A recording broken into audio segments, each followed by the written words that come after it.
Hello everyone, welcome back to our channel, or if you're new here, welcome.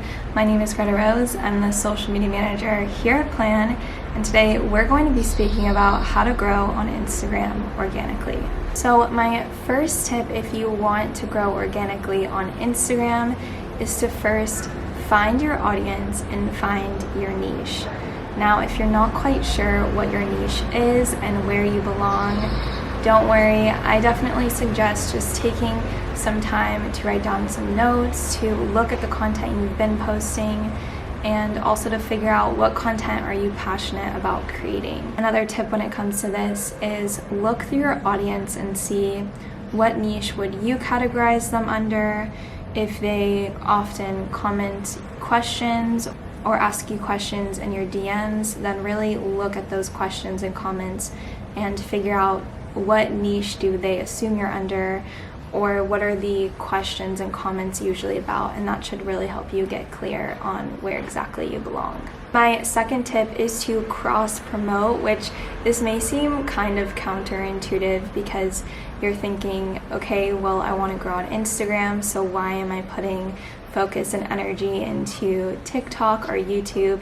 But this is because this is really going to help you build an audience on all platforms. It's also going to help you promote to an audience that may not find you on Instagram alone. So I would definitely recommend making sure that you're cross-promoting. Also make sure that there's an easy way for people to find you on your other platforms. For example, I've linked Plann'rs, TikTok, and Instagram, so you can easily go over and see your Instagram account from there. Now, my third tip is to be inclusive, and this may seem like a no-brainer, but I've noticed that there's been so many times where I haven't actually asked myself that question when I'm creating content, which is the question, can this content be enjoyed by a diverse group of people? Meaning, if someone has disabilities and sees or watches this content, will they still be able to enjoy it?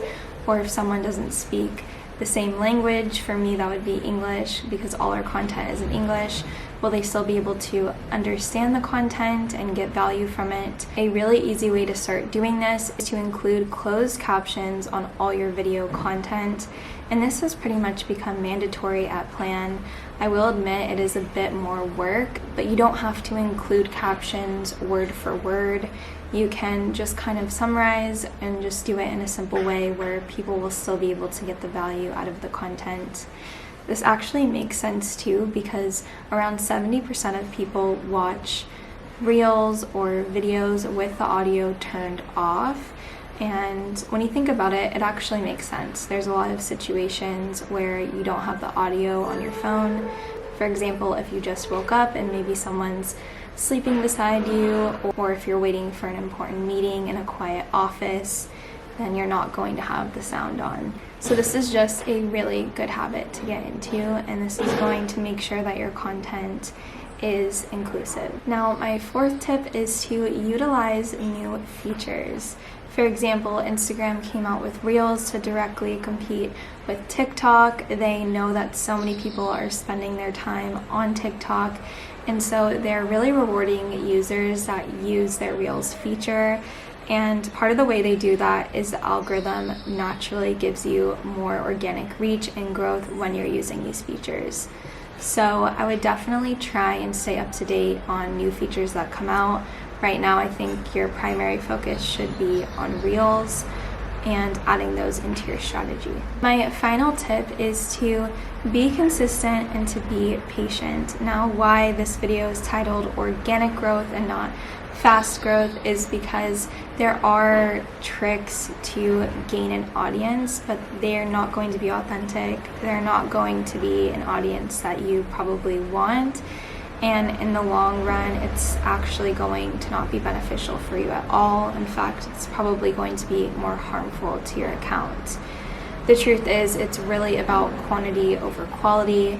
There are a ton of people with hundreds of thousands of followers, but if the engagement's not there, then brands or other people who want to collab with you, they're going to see that and it's not going to be beneficial for them.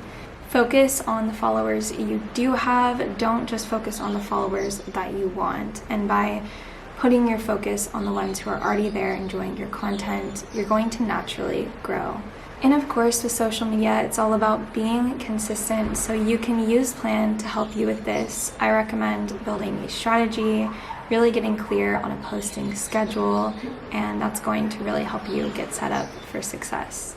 And I will link a video up above where I teach you how to create a strategy. That is all for today, everyone. I hope this video was helpful for you. If it was, please give it a like and subscribe if you want to learn about all things social media. And I will see you next week. Bye, everyone.